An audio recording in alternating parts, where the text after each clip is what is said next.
1 Samuel 17, magandang balita Biblia. Ang hamon ni Goliath, nagsama-sama ang mga hukbong Filisteo sa Soko na sakop ng Huda upang lusubin ang Israel. Nagkampo sila sa Ephes Damim na nasa pagitan ng Soko at Azeka. Naong si Saul naman at ang mga Israelita ay nagkampo sa may libis ng Ela at dooy naghanda sila sa pakikipaglaban sa mga Filisteo. 3. Magkaharap ang dalawang pangkat. Ang mga Filisteo ay nasa isang burol at nasa kabila naman ang mga Israelita. Isang libis ang nakapagitan sa kanila. Gato isang pangunahing mandirigma ang lumabas mula sa kampo ng mga Filisteo. Ang pangalan niya ay Goliath at siya ay mula sa lungsod ng Gat. Ang kanyang taas ay halos 3 metro. Hinamon niya ang mga Israelita na makipaglaban sa kanya. Miyas tanso ang kanyang helmet, gayon din ang kanyang kasuotang pandigma na tumitimbang ng 57 kilo. Lisong tanso rin ang nakabalot sa kanyang binti at hita, pati ang tabak na nakasakbat sa kanyang balikat. Iti ang hawakan ng sibat niya ay napakalaki at ang bakal naman na tulis nito ay tumitimbang ng 20 libra. Nasa unahan niya ang tagadala ng kanyang kalasag. Ito sumigaw si Goliath sa mga Israelita. Bakit nakahanay kayong lahat diyan para lumaban? Ako'y isang Filisteo at kayo na may mga alipin ni Saul.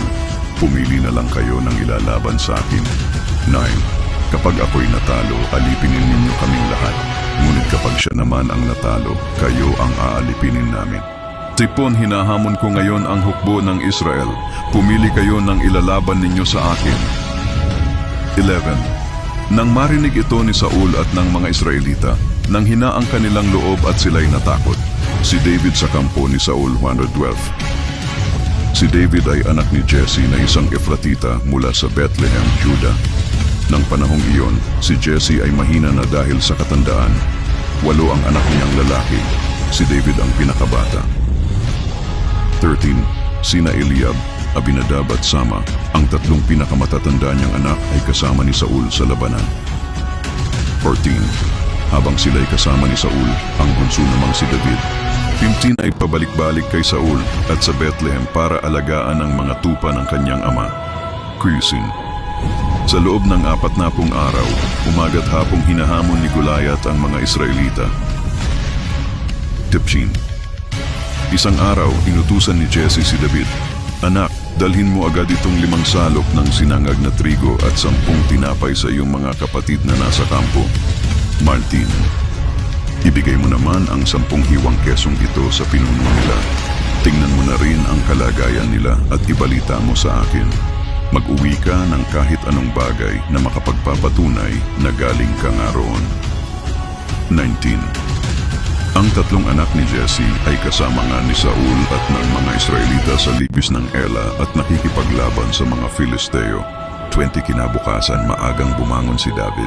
Ipinagbilin niya sa iba ang mga tupang inaalagaan at nagpunta sa lugar ng labanan, dala ang pagkaing ipinabibigay ng kanyang ama. Nang dumating siya sa kampo, palusog na ang buong hukbo at isinisigaw ang kanilang sigaw pandigma. 21 na nagharap na ang mga pangkat ng Israelita at ng mga Filisteo.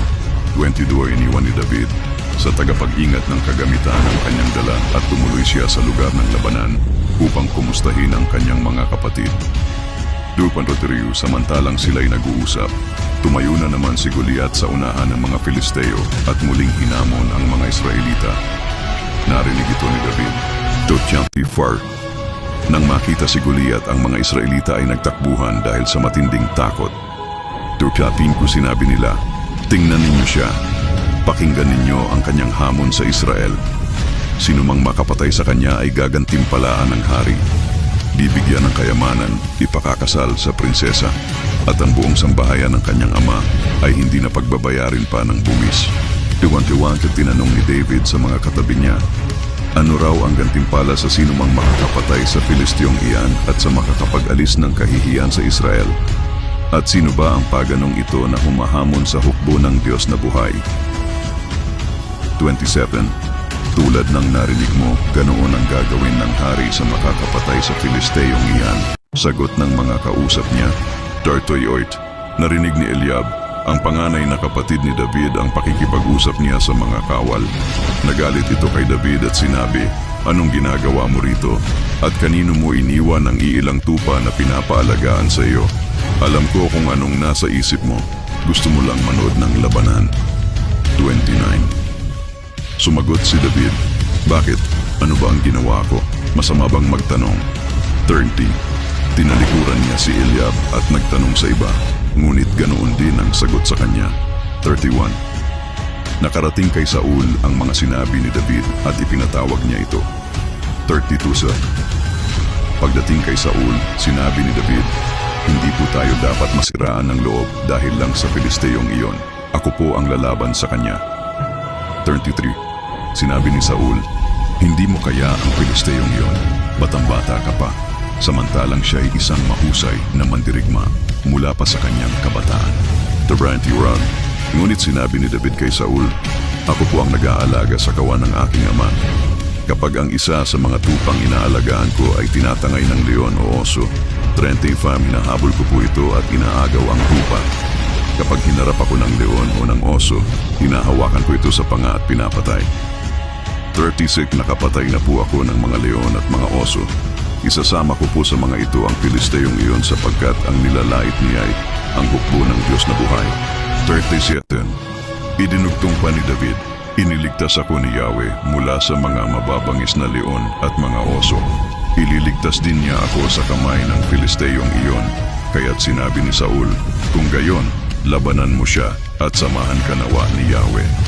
38. At ipinasuot niya kay David ang kanyang kasuotang pandigma, ang helmet at ang tansong pambalot sa katawan. 39. Nang maisakbat na ni David ang tabak ni Saul at sinubukang lumakad, hindi siya halos makahakbang sapagkat hindi siya sanay sa ganoong kasuotan. Kaya sinabi niya kay Saul, hindi ko na po gagamitin ang mga ito. At hinubad niya ang nasabing kasuotang pandigma, 40. Pagkatapos dinampot niya ang kanyang tungkod. Namulot siya ng 5 makikinis na bato sa sapa, inilagay sa kanyang supot na pampastol at lumakad upang harapin si Goliath. Natalo ni David si Goliath, 41. Si Goliath naman ay lumakad ding papalapit kay David. Sa hulihan ng tagadala ng kanyang panangga. 42. Nang makita niyang si David ay isa lamang kabataang may maamong itsura, nilait niya ito. At 43 pakutyang tinanong, anong akala mo sa akin? Aso ba ang lalabanan mo at may dala kang patpat? At si David ay sinumpa ng Filisteo sa pangalan ng kanyang Diyos. 44. Sinabi pa niya, halika nga rito at nang maipakain ko ang bangkay mo sa mga ibon at mga hayop. 45. Sumagot si David, ang dala mo'y tabak, sibat at pantusok, ngunit lalabanan kita sa pangalan ni Yahweh, ang makapangyarihang Diyos ng Israel na iyong hinahamak. 46. Ngayong araw na ito'y ibibigay ka ni Yahweh sa aking mga kamay. Pababagsakin kita at pupugutin ko ang ulo mo at ipapakain ko sa mga ibon at sa mga mababangis na hayop ang mga bangkay ng mga kawal ng hukbong Filisteo. Sa gayon, malalaman ng buong daigdig na may Diyos sa Israel. 47. At makikita ng lahat ng narito na makakapagligtas si Yahweh kahit walang tabak at sibat. Kay Yahweh ang labanang ito at ibinigay na niya kayo sa aming mga kamay. 48. Nagpatuloy ng paglapit si Goliath. Patakbo siyang sinalubong ni David sa lugar ng labanan. 49. Dumukot siya ng bato sa kanyang supot at tinirador niya si Goliath. Tinamaan ito sa noo at bumao ng bato roon. Si Goliath ay pasubsob na bumagsak sa lupa. 5. Natalungan ni David si Goliath sa pamamagitan ng tirador at bato.